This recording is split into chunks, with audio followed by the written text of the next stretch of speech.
Our speaker is the first female combat veteran to run for president and one of the first elected to Congress. Representative Tulsi Gabbard is a major in the Army National Guard and has served for 16 years, deploying twice to the Middle East. Tulsi has served on the Homeland Security, Foreign Affairs, and Armed Services Committees, in addition to serving as Vice Chair to the DNC. She is running to bring a soldier's heart to the White House. My personal story, thank you. My personal story is I met Tulsi about a year ago, maybe a little longer, in Northampton, New Hampshire, at a rally just like this. And about 3 days later, she showed up in the lobby of my police department, which is located up the street. And she asked me to drive her around town. So we went up to the castle in the clouds, we went down to Lee's Mills, to the local elementary school, and we visited some local businesses. And as I got to know Tulsi, I got to understand that she cares very much about commerce, about our children and their education, about our natural resources and environment, and she also cares about tourism and all the things that make our communities vital in New Hampshire. So since then, she has traveled from Seabrook to Colebrook and crisscrossed the whole state, getting to know people and the things that matter to us. And so I would say that Tulsi not only embodies the Aloha spirit, but the Granite State spirit. So if you will join me in welcoming the Congresswoman. What an honor. Thank you, John. You're welcome. Thank you so much. Thank you very much, John, for your kind introduction. And I want to ask all of you actually to join me in giving all of our thanks to John and his wife Trish, who are back here. John just retired yesterday as police chief of Moultonborough. Thank you for your service, John. Thank you, Trish. Whole new chapter ahead of you. You gonna go take some time off first? Yeah, I think you've earned it. Thank you for your service, and thank you guys for being here. Thank you for your service. Thank you all for coming out tonight. What a great night. It's good to see you out here. Glad to be back here. We were just going back and looking at the calendar, and John, it was actually February of last year that we went and knocked on the door. It was 8 o'clock in the morning or something like that, bright and early at your police department, and it was a really special thing to be able to jump in his vehicle and to be able to ride around and get to know the community a little better. But it's been a tremendous year doing exactly what John said. We've really appreciated the opportunity to travel across the state, to hold town halls like this and really have conversations about what's most important, what are the issues that you're concerned about, and how we move forward together. And that's what I want to focus on to kick off the conversation we'll have tonight, is how we move forward together. How do we get to a place again in our country where we're actually getting things done? We see a Washington that is, and has been for quite some time, completely paralyzed by hyperpartisanship, where the many challenges that we face election after election, year after year, unfortunately, we're not seeing actually solved. Sometimes we may see legislation passed, but too often it is legislation that only deals with the superficial, or it's a reaction to the symptom of the problems that we are seeing, but not actually getting to dealing with the root cause of the problems that we are seeing. This is something that, going back through my military training, where, you know, before you go on a mission, in that planning process, you have to understand what the problem is that you're trying to solve so that you can come up with a plan to execute that mission, that you've got a clearly achievable objective. And I think this is what is at the core of that failure to accomplish those objectives, achieve those objectives on a whole host of issues all across the board. And it really comes down to breaking through, the need for us to be able to break through the gridlock in Washington. Through so many of the conversations that we've been having, I've been increasingly hearing, maybe not increasingly, but kind of consistently hearing some voices of cynicism. Is it possible? Is it possible for us to actually come together once again as a country? Is it possible to break through these divides that just seem so great, that they're not only based on party lines, but they're based on who you voted for? We talked about this in our town hall last night in Andover, that even now you have these divides based on what cable channel you watch, whether it's Fox News, CNN, or MSNBC. I get criticized for going on one channel, and then I'll go on a different channel, get criticized for going on that channel and giving an interview, where instead of actually having a dialogue and even a debate saying, hey, Tulsi, I heard you on Fox News, or I heard you on CNN or MSNBC, and I disagree with what you said. Okay, tell me, let's have that dialogue, let's have that conversation. But really, unfortunately, the reaction that I often see never gets past, well, you did an interview with this person, or you were on this channel. How dare you? Dismissing the reality that we are a very diverse nation, different ideas, different views on how we solve problems. And I'm running for president to serve all of America. And so I will go on every platform available to be able to communicate that vision for the kind of unifying leadership that I seek to bring. And that's the thing that doesn't often get noticed, is my message doesn't change based on what news channel I'm on or what part of New Hampshire I'm going to or the audience that I'm speaking to. I'm delivering the very same message of inclusiveness, of coming together as a country, of putting country first, so that we can begin this work necessary to be able to find common ground, to recognize while we may disagree on some issues and disagree strongly, we've got to be able to find those common areas of interest so that we can move forward together. And I think there's more. When we actually have these conversations, we realize that there's actually more in common than either we may realize or, the pundits and the talking heads on TV realize. So how do we do it? It breaks down to something very simple, both for leaders in Washington and for us in our communities. It's treating each other with respect. It's remembering that, hey, we are all people. We all come from families. We have different stories, different backgrounds and experiences. But we are driven to come together out of a place of care and love for our country, for our communities, for our families, for our future. And that is the common ground upon which we begin. Rooted in our Constitution, rooted in our Bill of Rights, rooted in that respect that we have for each other as fellow Americans. And that providing the impetus for us to say, all right, good, we agree on that. Then let's start to talk. This is something that in Congress, I figured out right away when I first got elected in 2012. Freshman Democrat got elected to a House that had a very strong Republican majority, and was told right away, don't even try to pass a bill into law. Don't try to introduce amendments. You'll never get anything on the House floor because you're a Democrat and Republicans are in charge. You just got to wait for the Democrats to take over again. And then, then you'll have your shot to actually get some things done.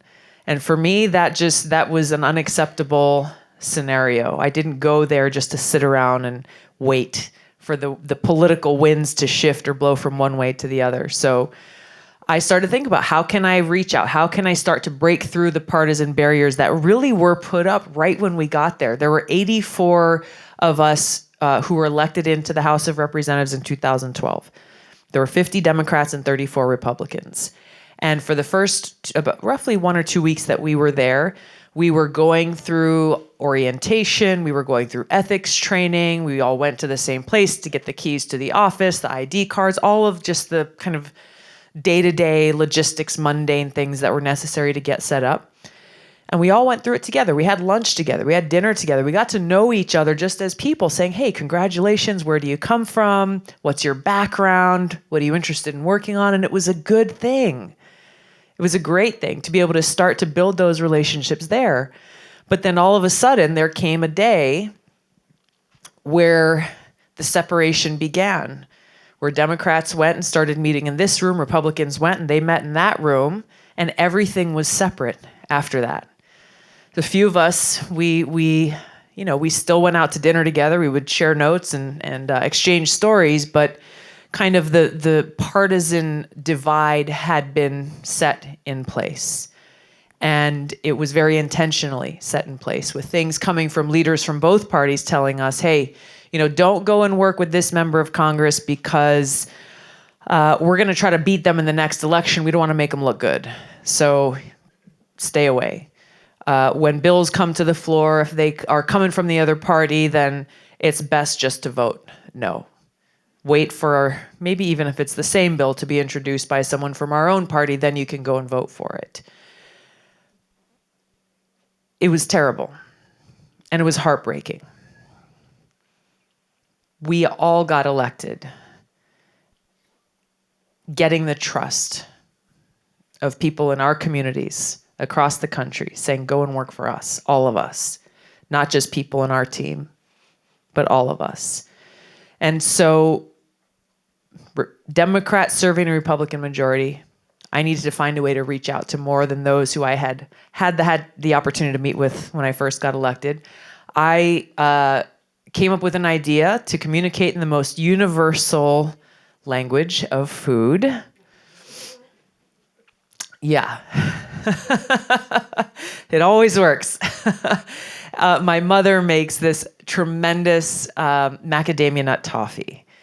And my parents are teachers, but small business owners, entrepreneurs at heart, raised 5 kids. And my mom had started making this candy. It got really popular, so she started making it for more people in Hawaii. And then she started saying, okay, I'm kind of tired. I'm, ready to retire. I don't think I want to make it anymore.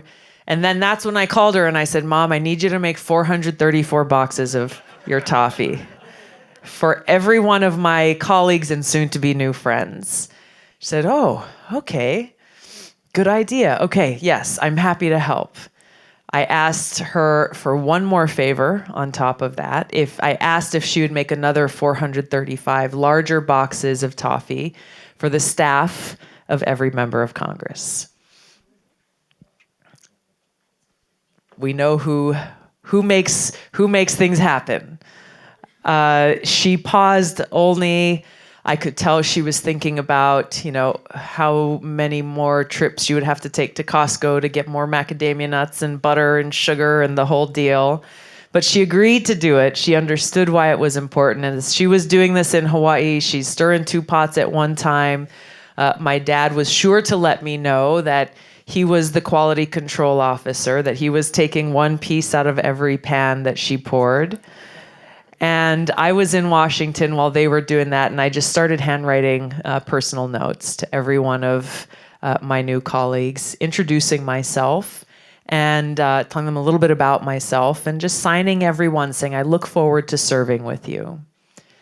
Started to deliver these little gifts of aloha, and very quickly on the House floor, during votes, usually there's 2 or 3 voting sessions per day, which is the only time that all 435 of us are in the same place at any given time.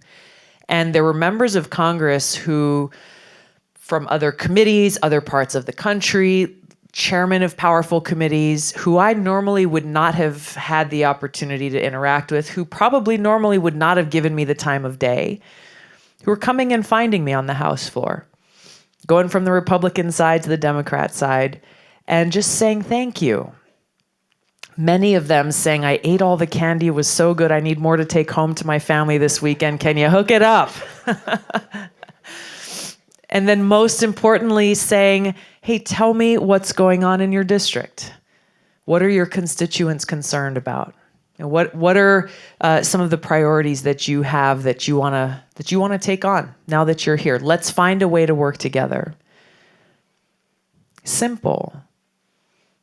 Not playing the political games, the partisan games, but just recognizing that we are all people, fellow Americans, and in that body, all charged with the very same mission of service to our country. Let us serve together.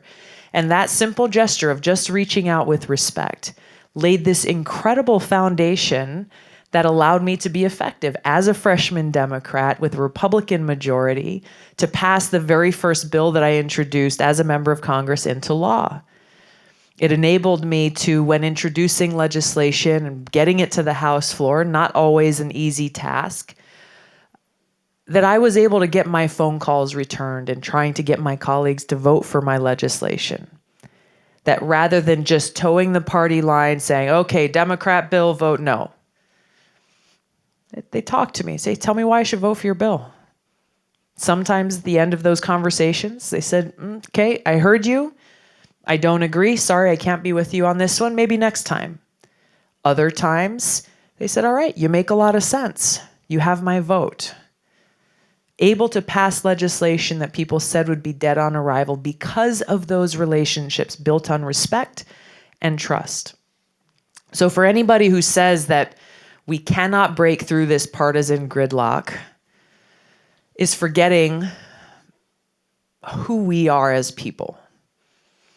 And that at our heart, at our core, that when we come from this place of a shared mission of service and love of country, then anything is possible. We can overcome all of these barriers and obstacles that exist when we put the well-being of our country and the American people first. This is the leadership that I'll bring to the presidency, because on all of the different issues that I know we'll talk about here tonight, with the exception of the individual responsibility as commander-in-chief that the president has, all these other issues, you've got to work with Congress to get anything done. Nobody gets everything that they want. But the founders set our system of governance up this way on purpose, so that no single individual would have that power to be able to push their own agenda through, that it would have to go through this process, go through this legislative process to build consensus, to find those areas of common ground to be able to set policy for our entire nation, our entire diverse nation. I would make it a priority when I'm elected president, as soon as I'm sworn in, to invite leaders from Congress to come to the White House, not just once, but on a regular basis, at least once a month, to be able to set these priorities, to be able to work out our differences. You might think, all right, that's not a very big deal. Wouldn't anybody do that? It makes headlines. I've been there 7 going on 8 years now, and it makes headlines every time leaders from Congress go to the White House for a meeting, the last administration and this one. I'm hearing Wolf Blitzer's voice in my head right now saying, breaking news, congressional leaders go to visit the White House. It makes news because it never happens, hardly ever happens. And usually when it does, unfortunately, it ends up being a political stunt where you've got the cameras waiting outside, you've got the statements written already before you even go in and have the meeting, you've got the tweets going out, leaking what happened in the meeting. How do you have a real constructive dialogue and conversation in that way? You can't. You can't.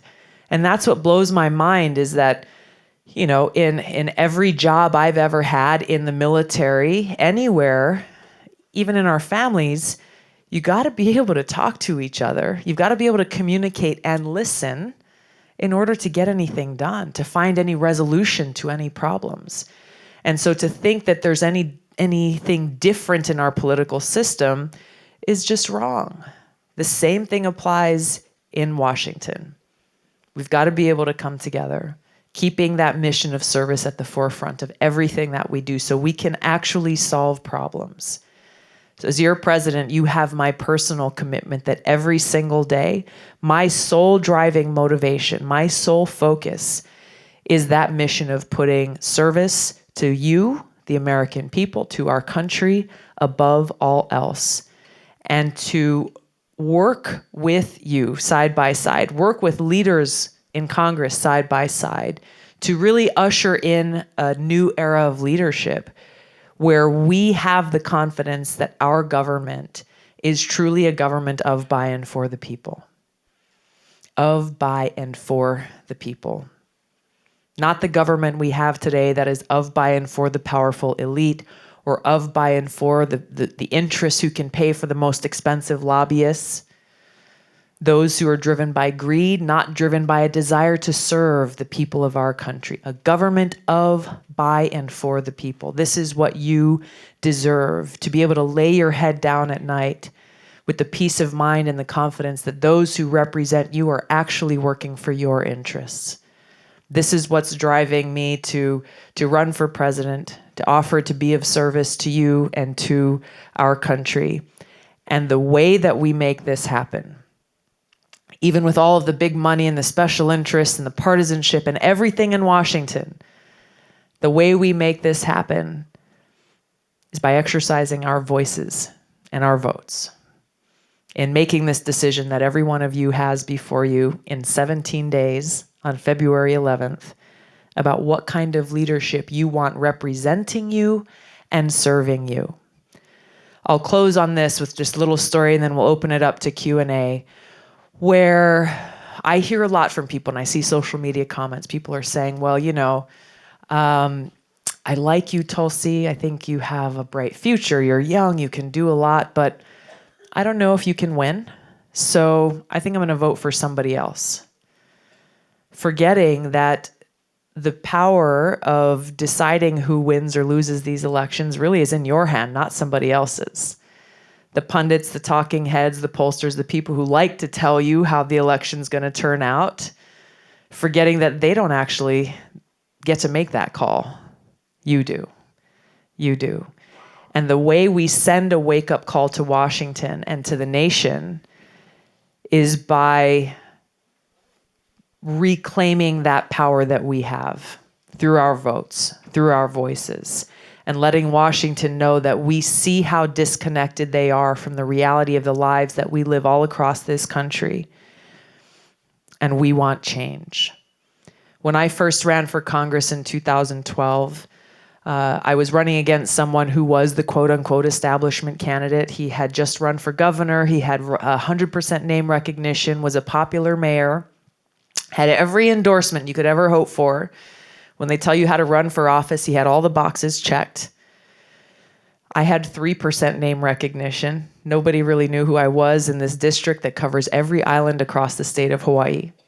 I had my work cut out for me. And I was told then, as I've been told throughout this presidential campaign, you're nice, you're smart, you got a bright future, but why don't you wait maybe 20 or 30 years? I knew that those individuals who thought they had power didn't actually have the power, that the power lied within the hands of the voters. And that's exactly who I went and talked to, just as we are in this campaign.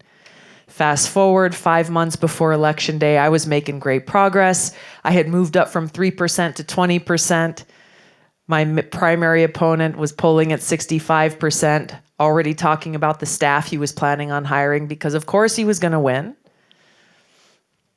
5 months later on election night, we stunned the entire state when I beat him by a 22% margin of victory. How does that happen? That happens, yes, with hard work, but it only happens when people say, you know what? We know what we want for our future. And all the people on TV who are telling us what they think will happen don't get to make that call. We, the voters, do. And that's the choice that you have before you today, both as individual voters for the kind of leadership that you want to see, but you have the added responsibility and opportunity to decide what kind of message as a first in the nation state that you want to send to the nation. Given voters across the country don't get to have the kind of, grassroots individual conversations that we get to have here. I'm grateful that all of you take that responsibility seriously, which is why you're here tonight, sharing the most precious thing that any one of us has to give, which is time. So from me to you, thank you for your time. Mahalo.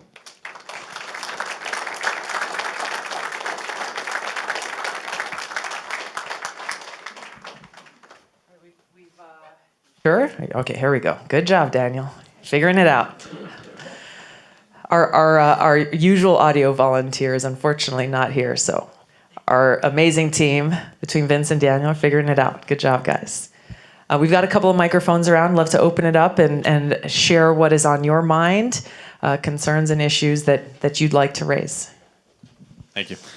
Okay, well, I like your message of inclusion. It's a great message. And I'm going to ask you a question you may not have been asked before, but it does relate to this issue of inclusion. Before you came out here, they started with the Pledge of Allegiance, and that made me feel excluded because I'm an atheist. I don't believe in God. And yet, in order to express my patriotism, I'm being told by my country that I'm supposed to acknowledge God as part of my expression of patriotism. So I'm wondering, as president, what are you going to do to reach out to the atheist community? And would you support legislation to remove the words "under God" from the pledge to make it more inclusive? Thank you for your question. Throughout my time in Congress, I have reached out to many different communities and constituents to include the atheist community. I spoke at, I think it was called the Reason Rally on the Mall a few years back. Did you go? I went. Okay, very good. So I'm about inclusiveness. With the Pledge of Allegiance, you have the option, or anyone has the option, to say those words "under God" or not. I choose to say them. And I think that's what's beautiful about our country is we all have that choice to be able to worship as we choose in whatever way we choose, or to not worship at all, and that every American be treated equally, respecting that freedom of religion. The government is confirming the choice by making a law saying this is what the pledge says and putting "under God" in it. I don't know that it is a law. Well, I mean, it's a statute that writes out what the words are, right? I can tell you that when I've gone and filed for every reelection to Congress, for example, there are always two options that are presented for people who are taking, you have to take an oath even to file your candidacy papers, and there are two options for those who choose to take that oath, including the words "under God," and those who choose not to. Yes, sir, in the back. He'll bring it up to you next if you want. If you want to ask, he'll bring the mic up to you. Yeah, no worries. I think you're very refreshing and intelligent, and I'm quite impressed. I have two things. One, I'd like to know what your stand is on border security and immigration. And two, have you definitively ruled out having Hillary Clinton as your running mate? You got jokes. I like it. I like it. Maybe you should ask her that question. I don't know.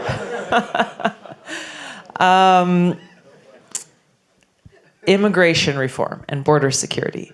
We start out the conversation talking about polarization and how both the hyperpartisanship, unfortunately, has driven so many issues to be polarized when we get to the core of it, they really shouldn't be. And I think border security and immigration reform is one of those issues where when we really start having the conversation, I think we realize we actually share a lot of the same concerns.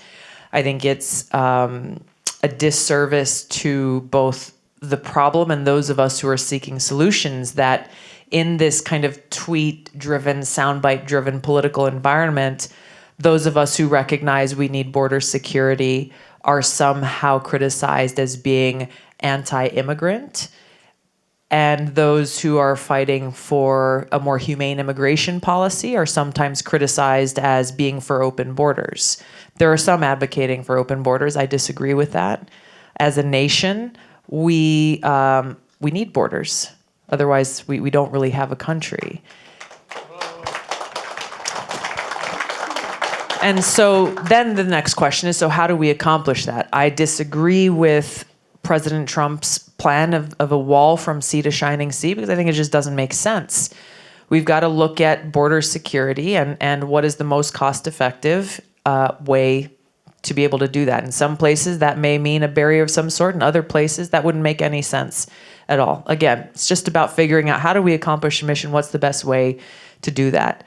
Right alongside border security, we need to also really bring about the kind of comprehensive immigration reform that's been talked about for many, many years, but has always fallen to the wayside because of partisan interests, rather than seeing, okay, yeah, there's got to be some give and take along the way, but this is too serious of a problem to allow it to remain broken.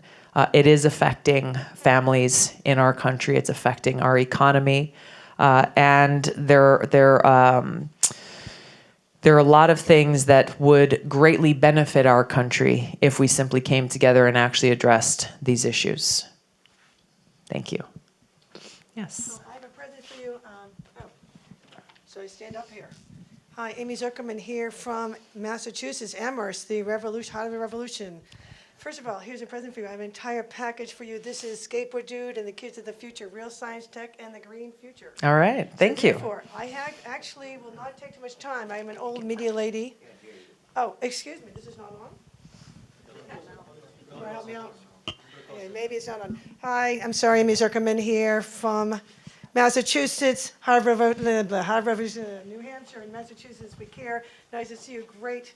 In the meantime, Sorry, you just got to talk directly into it. There you I'm sorry. go. I've never had trouble talking too loudly. Anyway, delighted to meet you, old media lady analyst. Have a package for you. Will not take too much time from the public.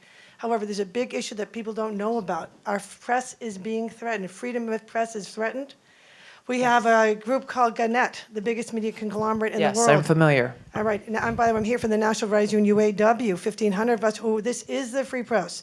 This is the virtual economy. I have a whole list of things that I can help you with. I gave you a package, things that no candidate knows. It's a virtual economy, stupid. This is my office.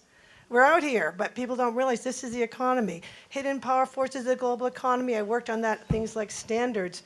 Warfare comes out of it, you know.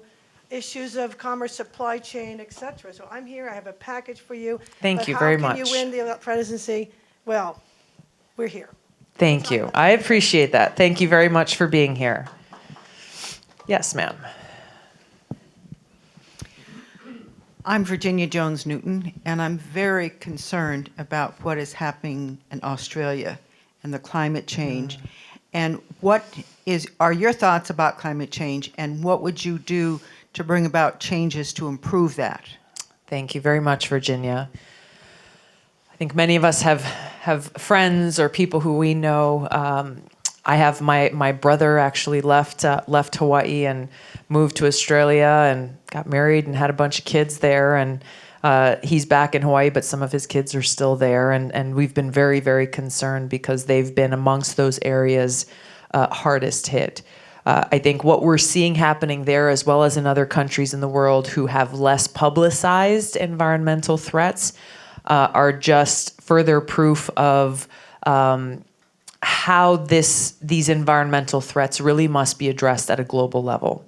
Now, there are very specific things that as president I would push for to be able to start to take the necessary actions in our own country to protect our own environment. Clean water, clean air, getting us off of fossil fuels, making those investments in the kinds of amazing innovations we're seeing in clean renewable energy that I think are a win-win-win across the board. Not only are we taking action to better protect our environment and our natural resources, we are also ensuring our own energy security so that what we are paying for energy is not reliant on what's happening in another country on the other side of the world. And we are also stabilizing our energy costs, bringing down those costs.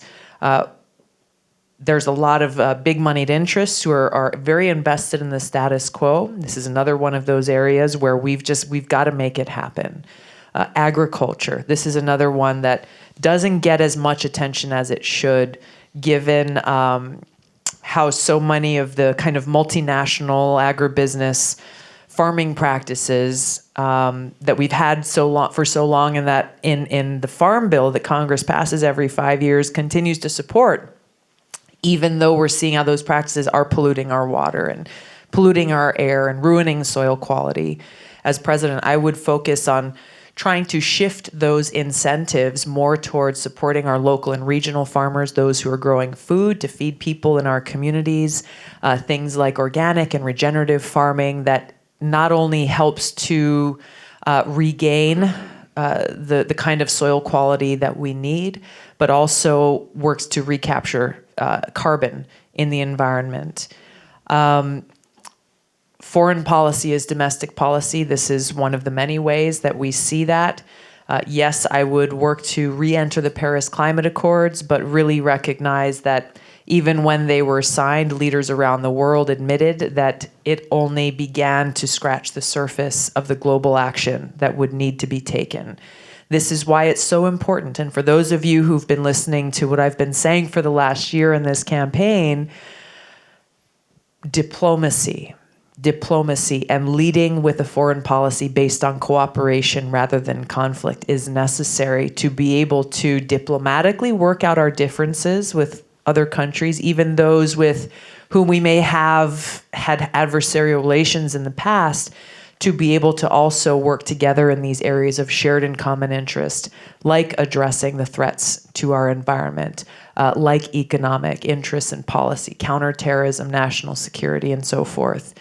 It will require courageous and strong leadership, and I look forward to being able to provide that. Thank you. Thank you. Yes, sir, in the back there.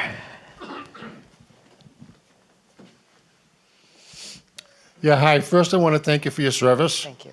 And I also want to thank you for your position when you were in the DNC. You had a plum job. You gave it up because you didn't want to be a part of what they were doing to Sanders. That was my understanding. And that took a huge amount of courage. My concern is national defense. I worked at a defense plant 40 years. And now I'm seeing the DDG that they launched a couple of years ago cost I don't know how many billions of dollars, was at sea 2 weeks and ended up spending 6 months in dry dock in Singapore. They come out with a new troop transport vessel that travels 60 miles an hour on the water, but if it get hit with a wave, it sinks. The Joint Strike Fighter, the F-35, when the first test they had it fight an F-16 from the 70s. The F-16 won. They said it was because of the paint.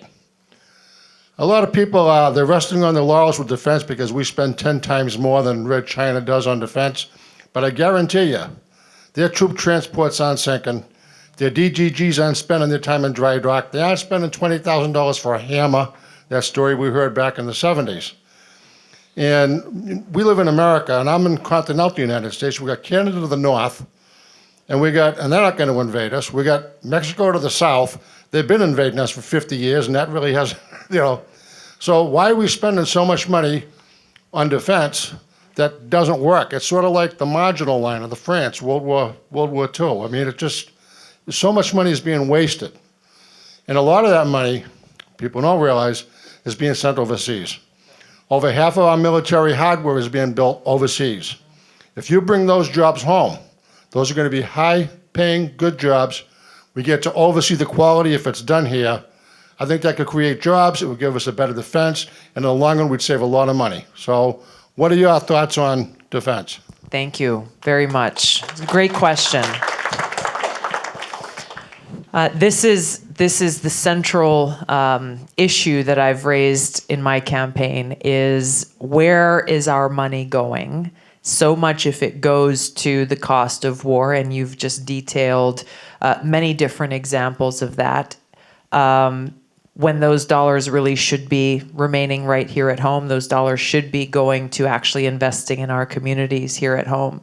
I'll speak to the issues that you're raising. There's something that President Eisenhower warned our country about during his farewell address, which, usually the farewell address of an outgoing president doesn't get much notice, and it's not usually remembered for decades to come, but he chose that opportunity to warn us as the American people against the influence of the military-industrial complex, which is driving the issues that you are raising, because they are the ones in all of those scenarios who are making bank off of us as taxpayers, and all in the name of our national defense, when really it's not strengthening our national security. It's not strengthening our national defense. It's simply taking money out of our pockets, out of our communities, out of our schools, out of our healthcare system to be able to make them rich and even richer. One thing that's less commonly known is that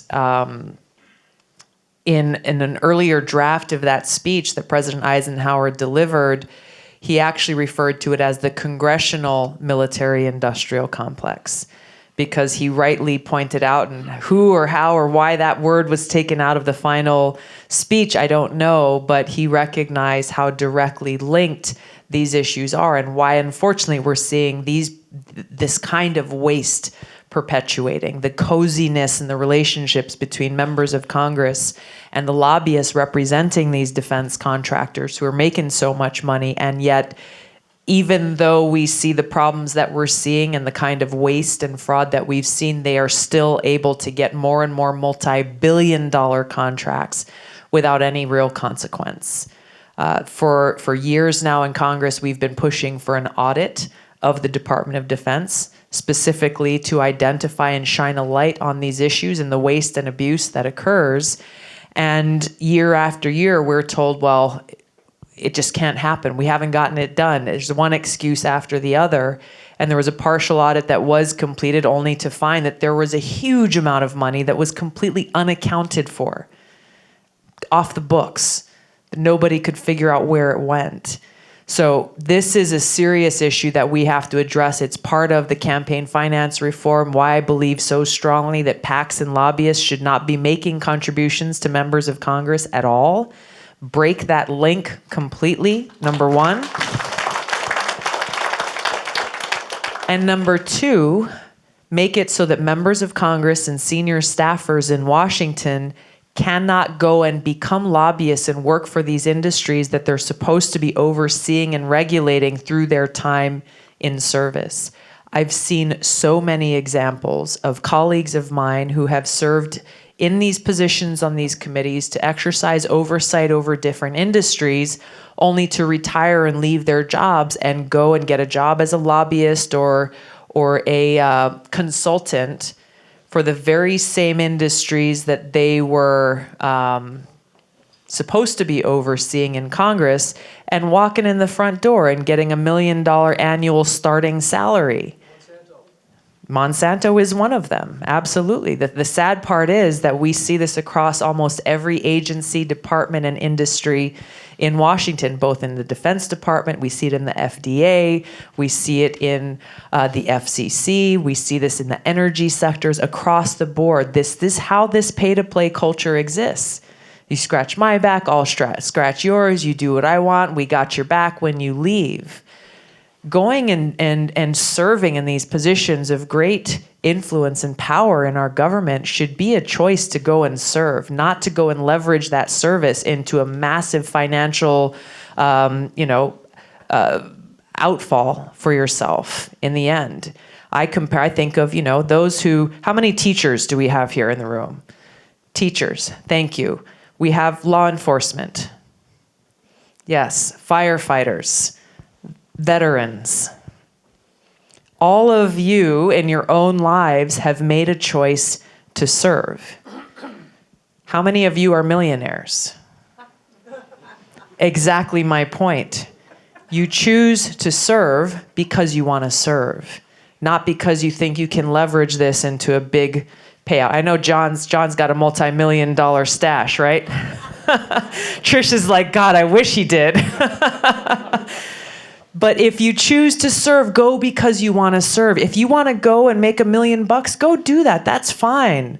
Make that choice with your life and no problem. But you don't get to abuse the public trust by going into a position where you are given a great deal of responsibility only to leverage that for your own selfish gain. These are some of the reforms that we need. I'll close on this one issue that you didn't bring up, but that's directly connected to this. I think you started to touch on it with how much of our money is going overseas. You're talking about some of our military infrastructure being built overseas, but there's a ton of money that's going overseas in waging regime change wars and nation building missions, this new Cold War and nuclear arms race, things that have not made us any safer and yet continue to drain billions and trillions of dollars from our pocket. So every time we hear, there's not enough money for clean water for every single American. There's not enough money to pay our teachers what they deserve. There's not enough money to address the opioid crisis and make sure that we have a recovery bed for every single person who needs one. There's not enough money. Over and over and over. There's just not enough money. Sorry, you're going to have to figure it out. There's just not enough money. But there are these blank checks that are written where we are continuing, as we gather here tonight, to spend $4 billion every month in Afghanistan. Right now, we've spent over $1 trillion there since the war began, but it's continuing now. $4 billion every month. That's $5.5 million per hour. So for the hour, 2 hours that we're gathered here tonight, $11 million. And this is our money. And we deserve to have answers to the question saying, what is it for? What is it for? How does that serve our country's interest? How is that making us safer? And the answer to that question is it's not. And therefore, if it's not, we've got to end it. We've got to end it. Get our troops back home. Bring our money back home so we're no longer propping up a corrupt government in Afghanistan. And let's use those dollars to actually serve the needs of our people in our communities right here at home.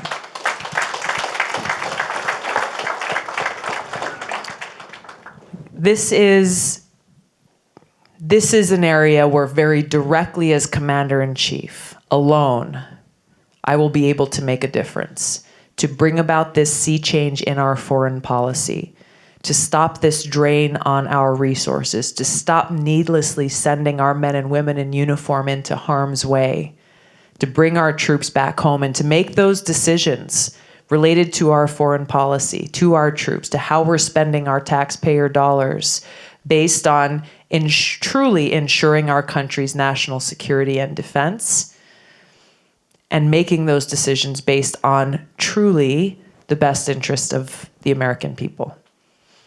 Yes, ma'am. I'm wondering what your position is on student loan debt. And some people think it's maybe a lesser issue, but at a 7% interest rate, it puts a huge damper on life.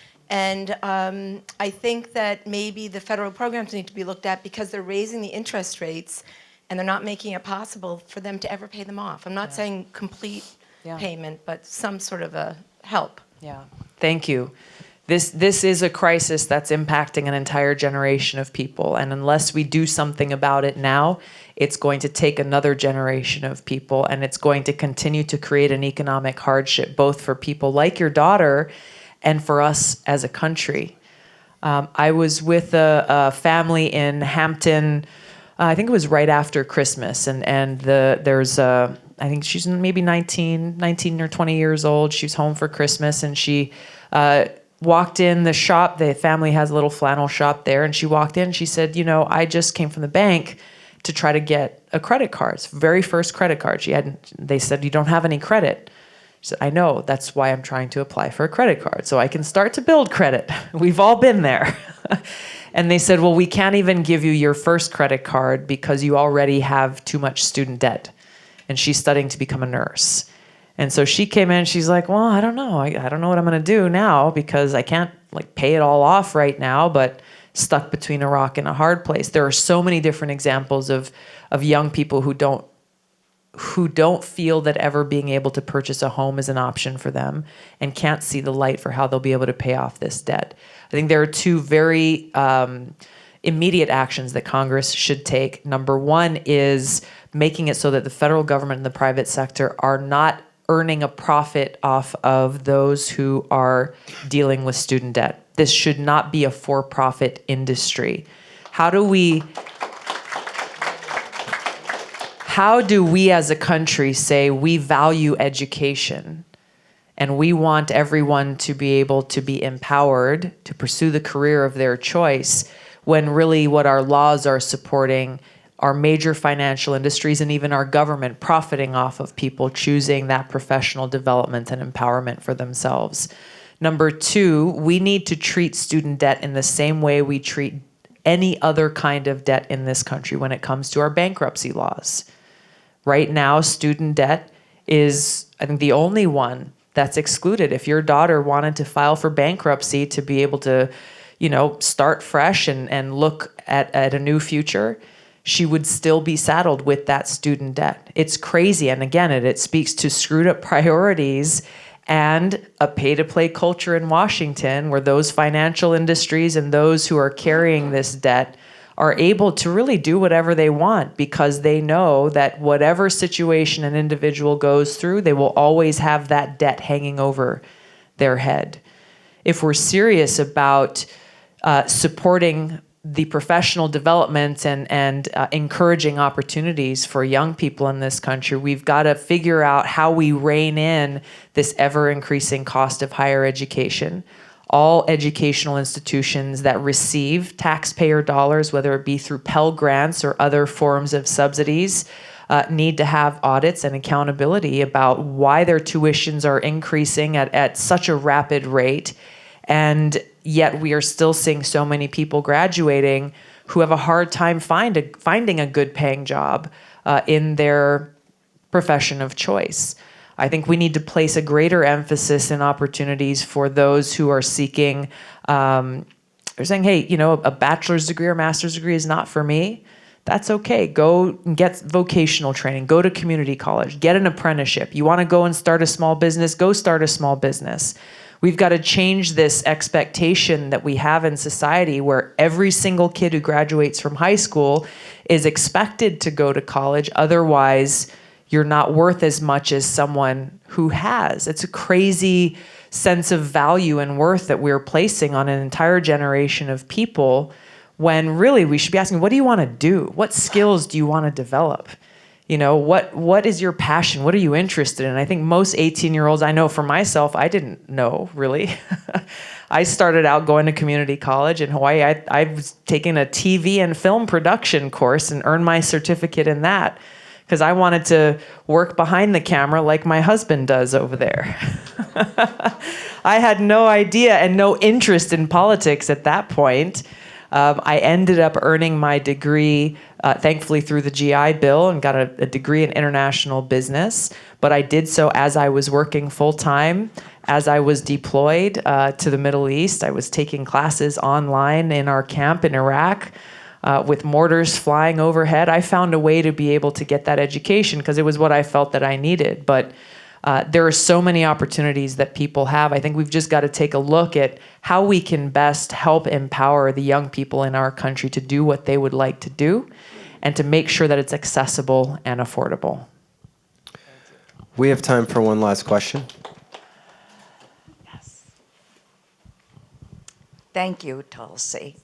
And I want to say thank you for mentioning Eisenhower. He's from my home state, and I remember that very significant warning he gave us.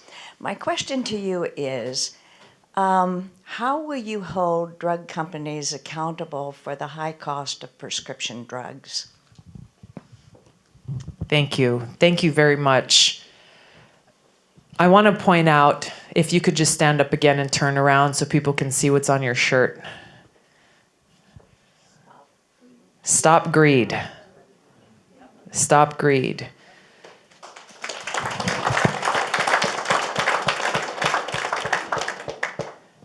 This has been the common theme throughout our conversation tonight, and it applies very directly to the influence that Big Pharma has over Washington and how we as a country find ourselves in a place where more and more families and individuals, whether they are our parents or grandparents who are living on fixed incomes, are having to ration their prescription drugs because they can't afford the ever-increasing costs of these drugs, and it negatively impacting their health in the process. More and more seeing families who are having to convoy up to Canada to be able to buy the insulin or other things that they need that are exponentially cheaper there than if they were be able to buy them here at home. I have heard more stories than I would care to from people who have shared their own personal hardships. One shared the story of his mother. He came to a town hall specifically both to be able to ask a question similar to yours, Karen, but also just to share his mother's story that she was diagnosed with cancer. Her doctor gave her a very specific regimen to deal with the very specific kind of cancer that she had. She went to an insurance company and they said, no, we're not going to cover that. Instead, we're going to tell you the medication we are willing to cover, and we need you to stay on that. I think it was for 3 months. And if it didn't work, then we will cover the prescription that your doctor very specifically laid out for your situation. She had no other choice. She couldn't afford to get that medication on her own. So instead, she took the drugs the insurance company told her to take, not doctors, some administrator in an insurance company. The drugs didn't work. She went back, and 2 weeks after she got the drugs that her doctor had prescribed for her, she died. It is all too common. It is all too common. So how is it that in the United States of America we're in this situation? It is because of greed. Greed from big pharma, greed from big insurance, who really are only interested in their bottom line and numb to the pain and the suffering, hardship, and even death of those who are dealing with the repercussions of their decisions. With big pharma specifically, number one, and this should have been long ago, we have to ensure that our government can negotiate lower prescription drug prices with big pharma. Even the bill that was passed out of the House recently started to chip away at that, but it didn't go nearly far enough. Our government should have no limit on its ability to negotiate lower prescription drug prices for Medicare or any part of our government. We are the biggest purchaser of prescription drugs in the world.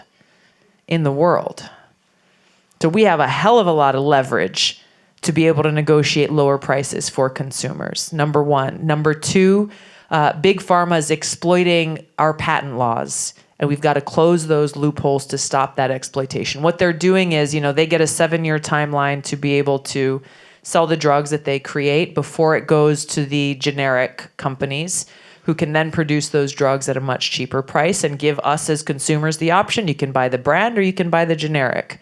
Well, what they do to get around that is they change one little component of their product to say that they've changed it, even though nothing has really changed at all. It's the same prescription drug that they created in the first place, so that they can reset that 7-year clock and continue to block the generics from producing that cheaper drug, blocking people who need it from being able to get it. It is disgusting.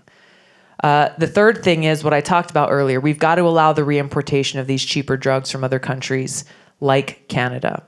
The fourth thing I'll add to this goes to the money.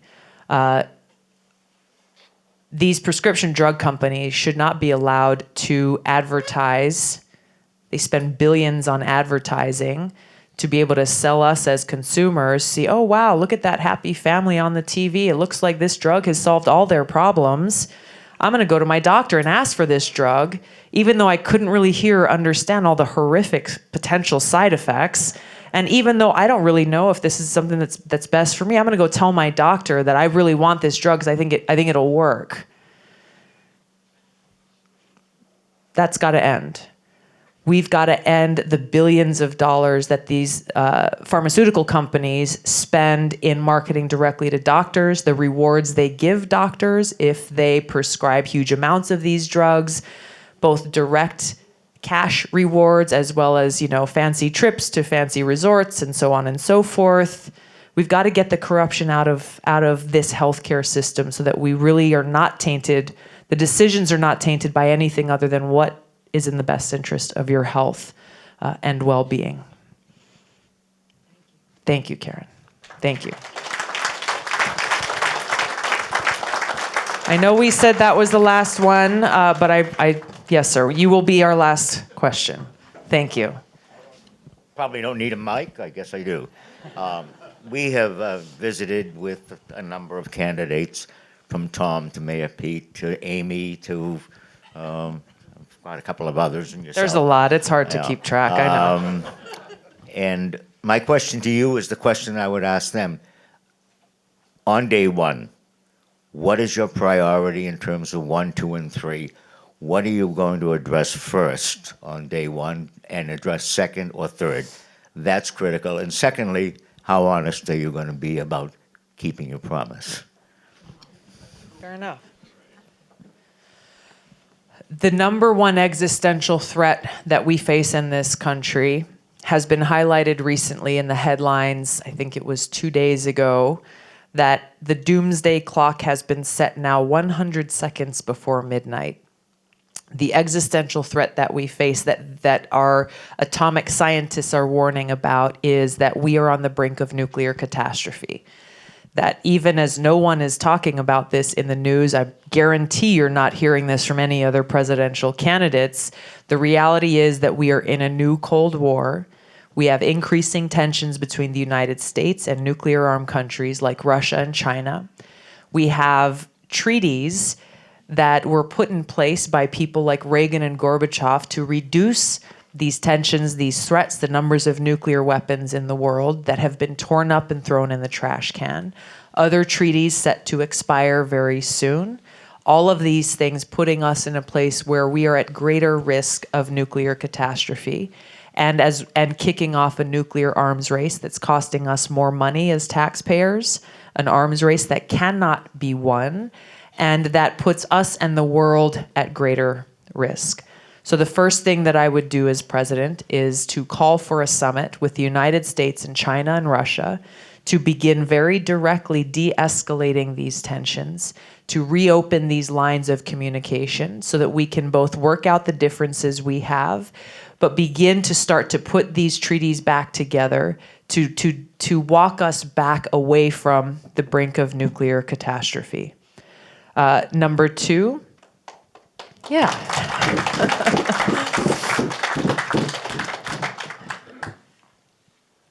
something I talked about earlier, bringing leaders from Congress to the White House, really doing the work necessary to start to rebuild those relationships and exercise diplomacy within Washington, de-escalate those tensions, start to bridge those divides so that we can really figure out how we're going to begin to address the many other challenges that we face, the many other challenges that we talked about here today.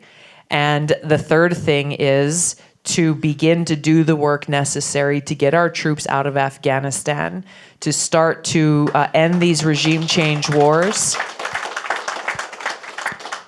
so that we can begin to focus our resources on the things that we need to do right here at home.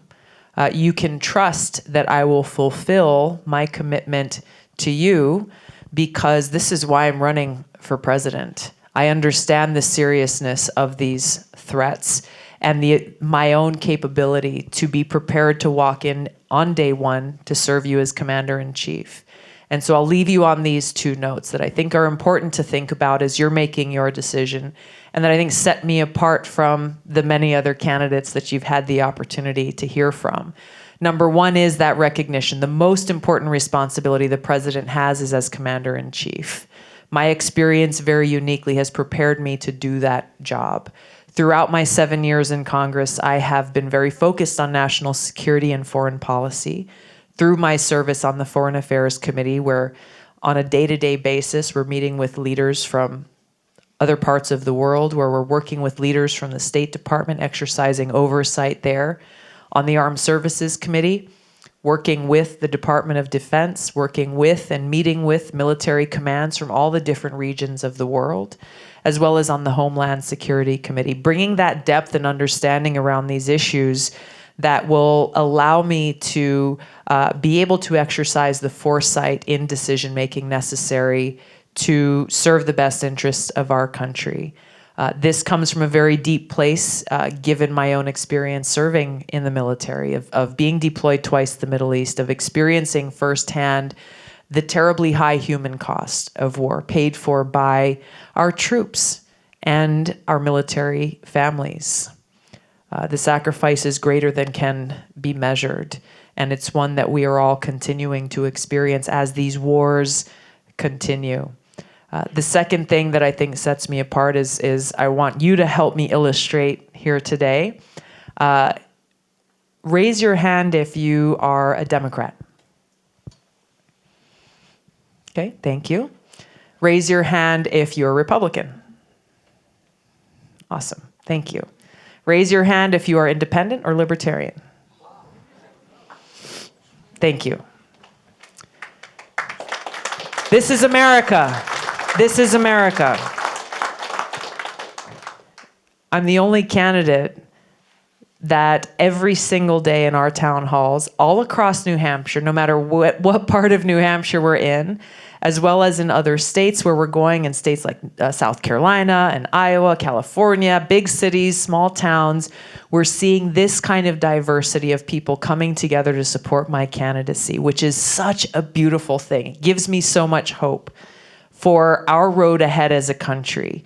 It is what will be necessary to be able to win in November of 2020, and it is what is necessary to be able to begin to heal these divides for all of us to work side by side as a nation to usher in the kind of leadership and future for our country that we want to see.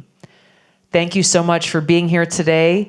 We are so happy to be here. Thank you so much. I'm going to stick around for a few minutes afterward. If you'd like to come up and say hello or take a picture. Before we do that, I want to invite Billy up here to say a couple of words about what we're doing here in New Hampshire over the next 17 days and how you can help. Give Billy a warm welcome. Thank you. Thank you so much, Tulsi. And, I just want to thank you from the bottom of my heart for letting me be a part of such an amazing movement. So it's a real privilege to serve you. So my name's Billy. I'm from Hawaii. I'm a realtor, so most of the time I sell real estate. But I'm real lucky, that I have that job because it lets me take more time off so that I can, help with amazing projects like this. And so what I want to do is I want to just let you guys know that we've only got 17 days left, and this amazing person right here can actually win the nomination, but we need your help. We've all got to get together, and we've got to, see what we can do, what we can give, how we can make this happen. So I just saw a poll like last week, a really amazing poll of 20% of 2016 Trump voters are going to be supporting her this election. So we've got that. We've got Democrats. We've got independents. We've got a whole bunch of people. So it's very, very possible to do this. So we need you guys to get out there. We need you to vote. We need you to talk to people, tell your friends. And so we've got these pledge cards where you can just look at some of the different ways in which you can help push this movement forward. So I'm just going to read a couple of them out, and the volunteers will be handing them out to you so you can kind of look at that. So first one is talk to two. I'll talk to two people in the next 2 days about Tulsi and our movement. Very easy to do. Tweet it out. I'll share. I'm hashtag with Tulsi and news about future Tulsi activities on social media. So whether it's Twitter, Facebook, Instagram, whatever you may be on, just sharing information about this event, what you heard today. And then showing up, we're doing phone banking nonstop. So if you've got time, if you got a couple days off work, get in contact with us. Come down. We got an office in Manchester. We're doing calls. We're calling, letting voters know, hey, this is the real deal. So we'd love to have your help on that. And then the last one is be there on election day and make sure 5 people that you know get out and vote for Tulsi. So this is how we do it. We got to get out there. We got to give it our best shot. So thank you guys so much, and thank you, Tulsi. Thank you. Thank you very much, Billy. As we close here tonight, again, I want to thank you from the bottom of my heart for taking the time to be here. If you're leaving as a supporter, I am so grateful. Thank you. We appreciate your help. If you're leaving tonight, you're still undecided and you're still thinking things through, totally understand. It's a big decision. In both cases, I just ask you to share what you experienced here tonight with 5 people in your life so that more people can be informed and make an educated decision before you head to the polls. The most important announcement that I have to share is that on your way out tonight, we have some of my mother's macadamia nut toffee here for you to sample on your way home. Thank you. If you want to come up and say hello, you can come and line up on this side. If not, thank you for being here and have a great night. Aloha. We're getting John in first.